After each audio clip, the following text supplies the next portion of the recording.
Praise the lord.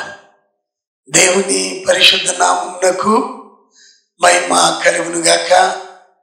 ప్రియులారా, ఈ ఉదయకాల సమయంలో మరొకమారు దేవుని మాటలు, ఆయన వాక్యాన్ని చేత పట్టుకొని ధ్యానించే కృప దేవుడు మనకి ఇచ్చినందుకే వందనాలు చెల్లిస్తూ మీకందరికీ ప్రభు పేరిట ఆహ్వానం పలుకుతూ ఉన్నాం. ఈ ఉదయకాలంలో ఒక అద్భుతమైన విషయాన్ని మీ ముందు ఉంచాలని ఆశపడుతూ ఉన్నాను. లోకంలో 3 రకాల ఘనతలు మనం చూస్తూ ఉంటాం. ఘనత అనేది ఎన్నెన్ని విధాలుగా ఉంటుంది అనంటే, ఒకటేమో బ్యాడ్ ఆనర్, రెండవది గుడ్ ఆనర్, మూడవది ఎటర్నల్ ఆనర్. కాబట్టి చెడు మార్గంలో ఉన్నవారు పొందే ఘనత, మంచి మార్గంలో ఉన్నవారు పొందే ఘనత, మూడవదిగా నిత్యమైన ఘనత. దేవుని పిల్లలుగా మనందరి యొక్క లక్ష్యం ఆ చివరి ఘనత కొరకు, నిత్యముగా ఘనత నొందుటకు నీవు నేను పిలువబడ్డాం. ఆ ఘనతలో కొనసాగే బిడ్డలుగా ఉండాలి. దైవ గ్రంథంలో కొన్ని అమోఘమైన లేఖనాలు మనం చూస్తుంటాం. సమూయేలు మొదటి గ్రంథము 2వ అధ్యాయం 30వ వచనం చివరి భాగంలో దేవుని వాక్యం తెలియచేస్తూ ఉంది, నన్ను గణపరచు వారిని నేను గణపరచుదును. దేవుడు ఎవరిని తృణీకరించేవాడు కాడు. ఎవరైతే ఆయన్ను గణపరుస్తారో వారిని ప్రభువు గణపరచువాడు. ఎలాంటి పరిస్థితులు ఎదురైనా, ఎలాంటి ఒడిదుడుకులు ముందున్నా వాటన్నిటిలో కూడా ప్రభు వారిని ఘనంగా నడిపిస్తాను అంటారు.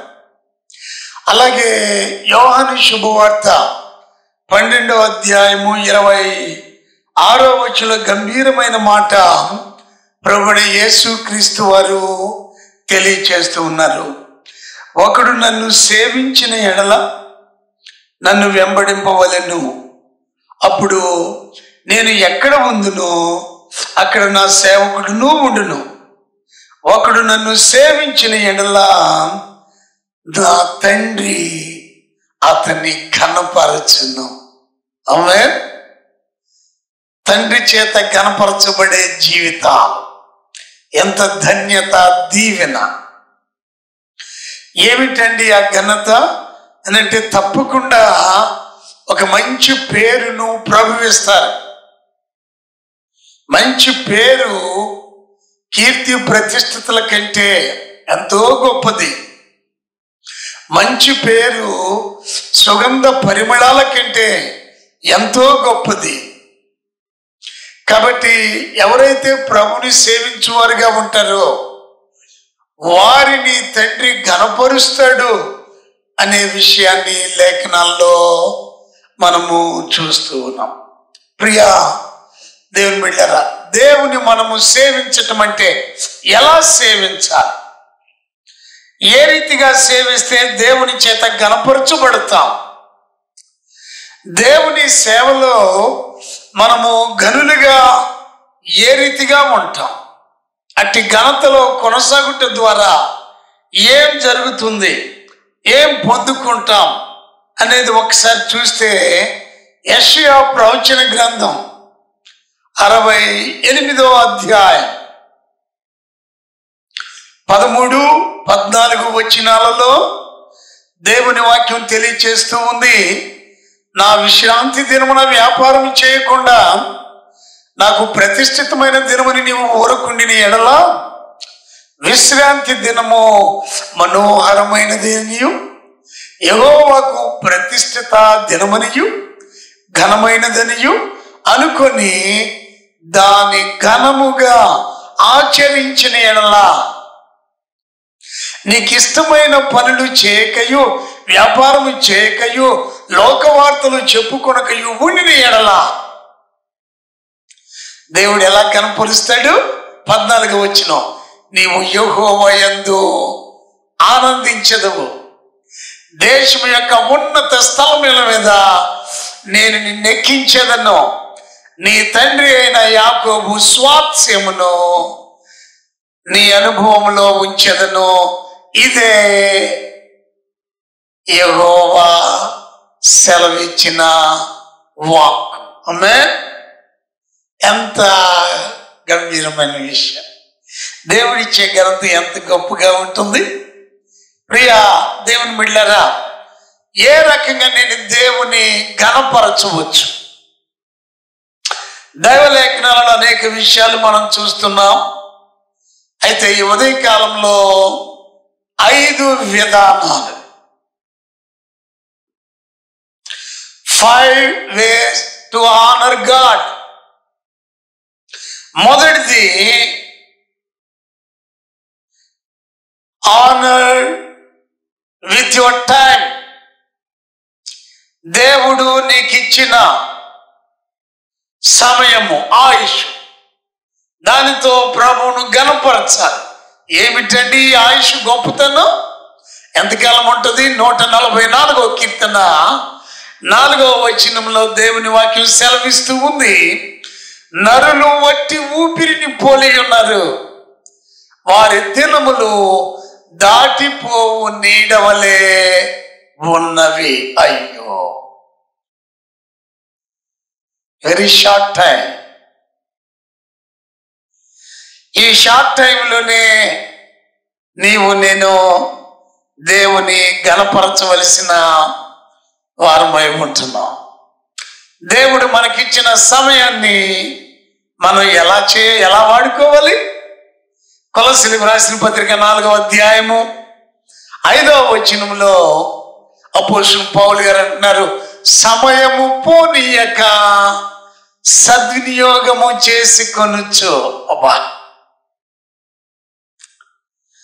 మనము నడుచుకునే ప్రవర్తన, మన నడవడి వృధాగా కాలయాపనగా దినములు గడిచిపోవటం కాకుండా, నాకున్న చాలా కొద్ది సమయం, నేను దాన్ని ప్రభు కొరకు వాడాలి అని గ్రహింపు కలిగిన వారమై ఉండాలి. ఒక గొప్ప దైవజనుడు చెప్పినట్లు, we have only one life, soon that will pass away, but whatever we do will stand forever. మనకు ఒకే ఒక జీవితం కలిగి ఉన్నాం, త్వరగా గడిచిపోతుంది. అయితే త్వరగా గడిచిపోయే జీవితంలో ఏమైతే చేస్తామో అదే నిలబడుతుంది. కాబట్టి మన జీవితం, నేను 80 ఏళ్ళు బ్రతుకుతాను, 70 ఏళ్ళు బ్రతుకుతాను, 90 ఏళ్ళు బ్రతుకుతాను అనుకుంటే కుదరదు. ప్రభు ఇచ్చిన దినము శ్రేష్టమైనది. ఈ దినము మనం ప్రభు కొరకు వాడబడే వారంగా ఉండాలి. కాబట్టి సద్వినియోగం చేసుకోవాలి. మన జీవితాల్లో we should honor God with our time. That doesn't mean you can do anything whatever you like. You should serve God and worship God with your life and lifetime. దేవుడిచ్చిన జీవితంలో జీవితకాలం ప్రభుని ఘనపరిచే వారంగా మనం ఉండటం ఎంతైనా. రెండవదిగా చూసినట్లయితే, ప్రభువు యేసు క్రీస్తు వారు మత్తయి శుభవార్త 25వ అధ్యాయంలో గంభీరమైన ఉపమానము ప్రభు తెలియజేశారు. ఒక యజమానుడు దేశాంతరానికి వెళుతూ 3 సేవకులను పిలిచి, ఒకనికి 5 తలాంతులు, మరొకరికి 2 తలాంతులు, మరొకరికి 1 తలాంతు ఇచ్చెను. ఆయన తిరిగి వచ్చిన తరువాత వాటి లెక్క తీసుకుంటూ ఉన్నాడు. అంటే దేవుడు మనకిచ్చిన తలాంతులు, అది ఏదైనా కావచ్చు, ప్రభువు ఇచ్చిన బహుమతులవి. ప్రభువు నిన్ను నన్ను ప్రేమించి ఒక్కొక్కరికి ఒక్కొక్క తలాంతును ప్రభు ఇస్తూ ఉన్నారు. అద్భుతంగా పాడగలిగిన తలాంతు, అంగలార్పు చేసే తలాంతు, విజ్ఞాపన తలాంతు, ఇతరుల అవసరతల నిమిత్తమై దేవుని సన్నిధిని ప్రార్థించే తలాంతు, దేవుని వాక్యాన్ని విశదీకరించి తెలియచేసే తలాంతు, ప్రభు చేసిన కార్యాలను దాచుకునక ఇతరులతో పంచుకొని బలహీనులుగా ఉన్న వారిని, అలాగే నిరాశ నిస్పృహలలో ఉన్న వారిని ధైర్యపరుస్తూ ప్రోత్సహిస్తూ ముందుకు నడిపించే తలాంతు. నీకే తలాంతు ఉందో తెలియదు, కానీ ఆ తలాంతును ప్రభు మహిమ కొరకు వాడాలి.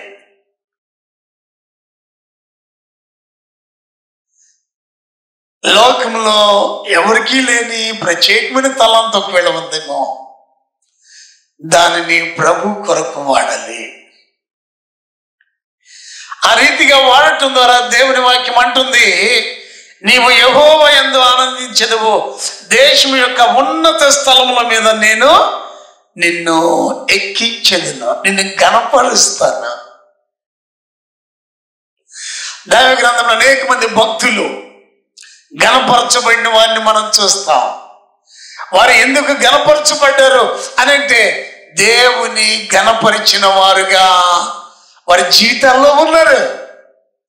దేవుడు వారికి ఇచ్చిన సమస్తము చేత దేవునిని ఘనపరచారు.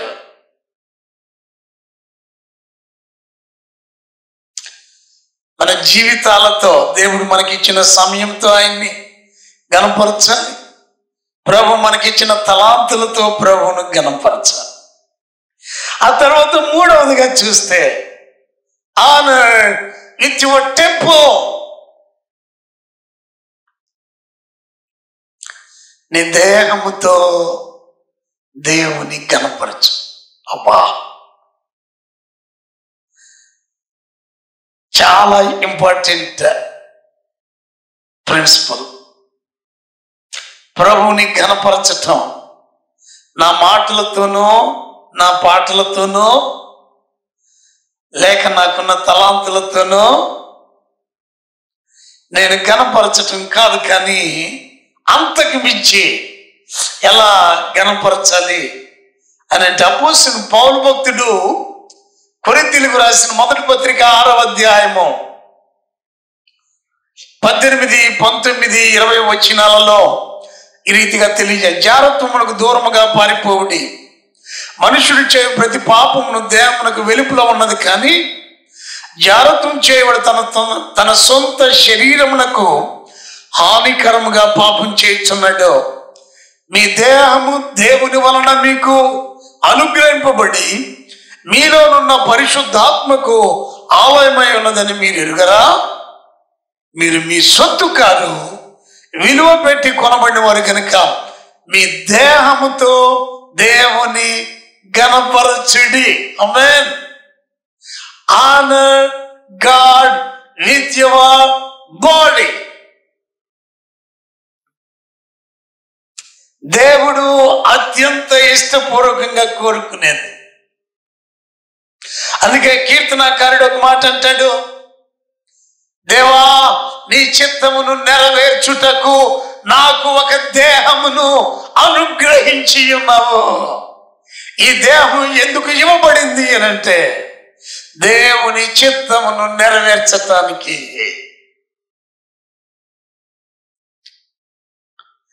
ఆ రీతిగా మన జీవితాల్లో కొనసాగలిగితే ఎంత ధన్యత. అప్పుడు దేవుని వాక్యం అంటుంది, నీవు యెహోవా యందు ఆనందించెదవు, దేశం యొక్క ఉన్నత స్థలముల మీద నేను నిన్ను ఎక్కించెదను, నీ తండ్రి అయిన యాకోబు స్వాస్థ్యమును నీ అనుభవంలో ఉంచెదను. మొదటిగా మన సమయం ద్వారా దేవుని ఘనపరచాలి. రెండవది మనకి ఇవ్వబడిన తలాంతుల ద్వారా దేవుని ఘనపరచాలి. మూడవదిగా దేవుడు మనకిచ్చిన శరీరంతో, దేహంతో దేవుని ఘనపరచాలి. నాలుగవది, honour God with your treasure, నీకున్న ధనముతో, సంపదలతో నీవు దేవుని ఘనపరిచే బిడ్డగా ఉండాలి. మత్తయి సువార్త 6:21లో ప్రభువు యేసుక్రీస్తు వారు అంటున్నారు, నీ ధనము ఎక్కడ ఉండునో నీ హృదయం అక్కడ ఉండును.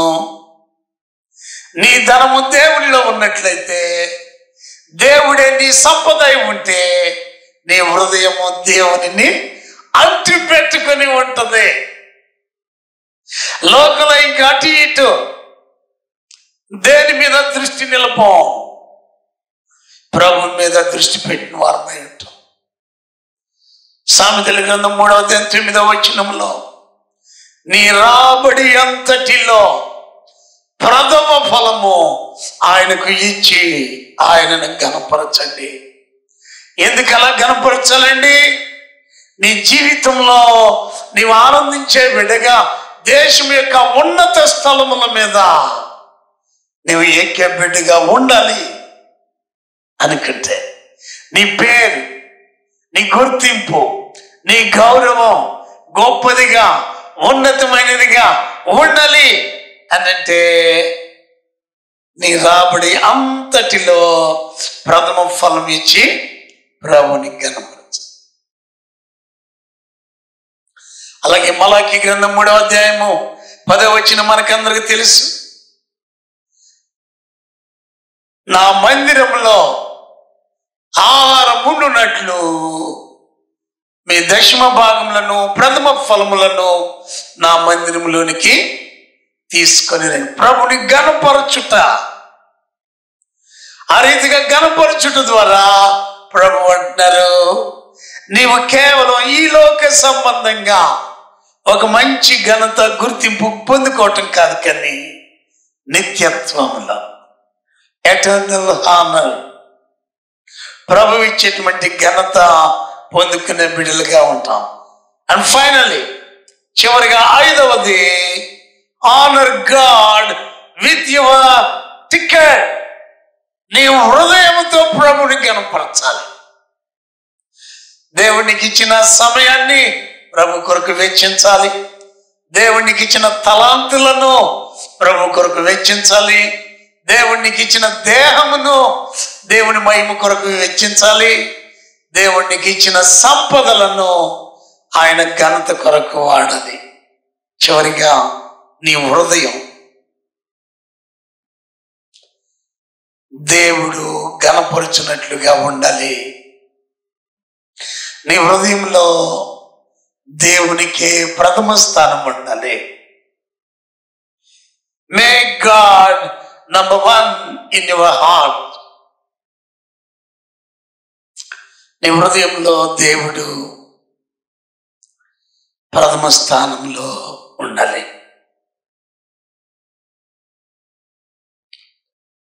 పూర్ణ హృదయంతో దేవుని యందు నమ్మిక ఉంచాలి. సామెతల గ్రంథం 23:26 దేవుని వాక్యం తెలియజేస్తుంది, నా కుమారుడా నీ హృదయమును నాకిమ్ము, నా మార్గములు నీ కన్నులకు ఇంపుగా ఉండనిమ్ము.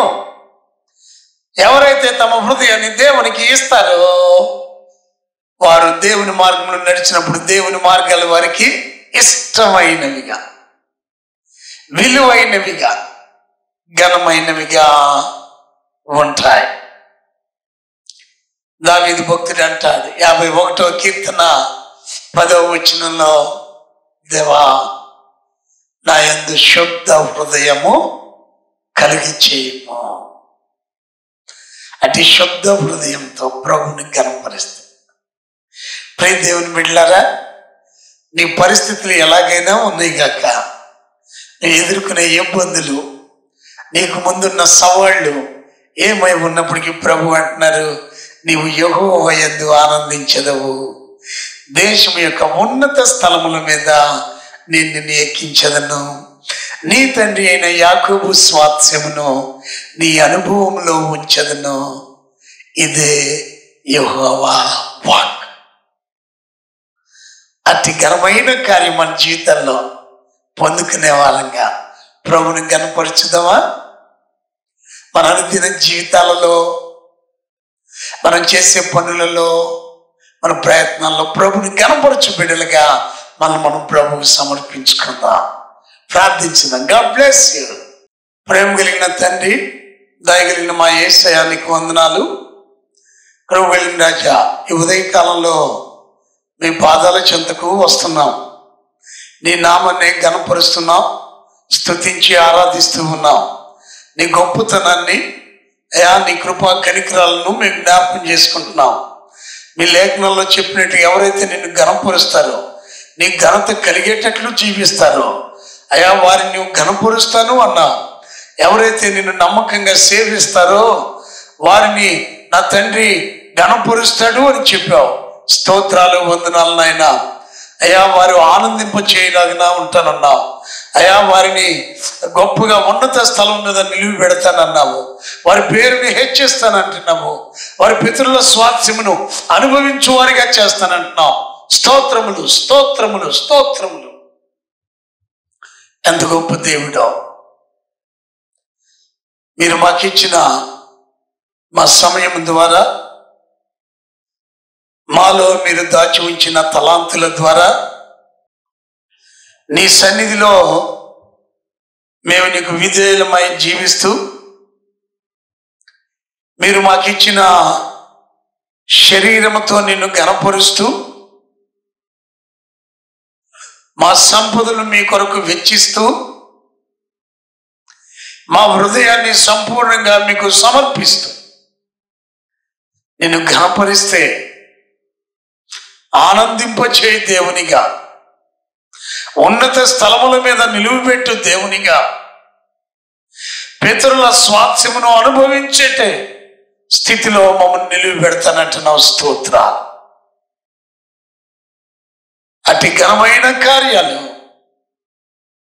మీ నుండి పొందుకుంటూ, మీరు మాకు సమయమును దయచేసిన కొలది నేను ఘనపరచుటకు సహాయం చేసి ఆదరించి ఆశీర్వదించమని, మీరే మహిమ పొందమని, ఇది మాటలు ఆలకిస్తున్న ప్రతి బిడ్డను దీవించమని యేసయ్య నామములో ప్రార్థించుచున్నాము తండ్రి. ఆమేన్.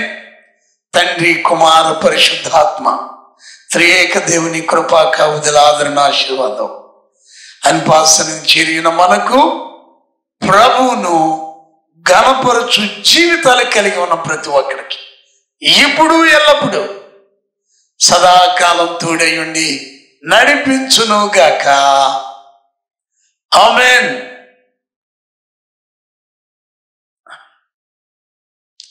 God bless. దేవుడు మిమ్మల్ని దీవించును గాక.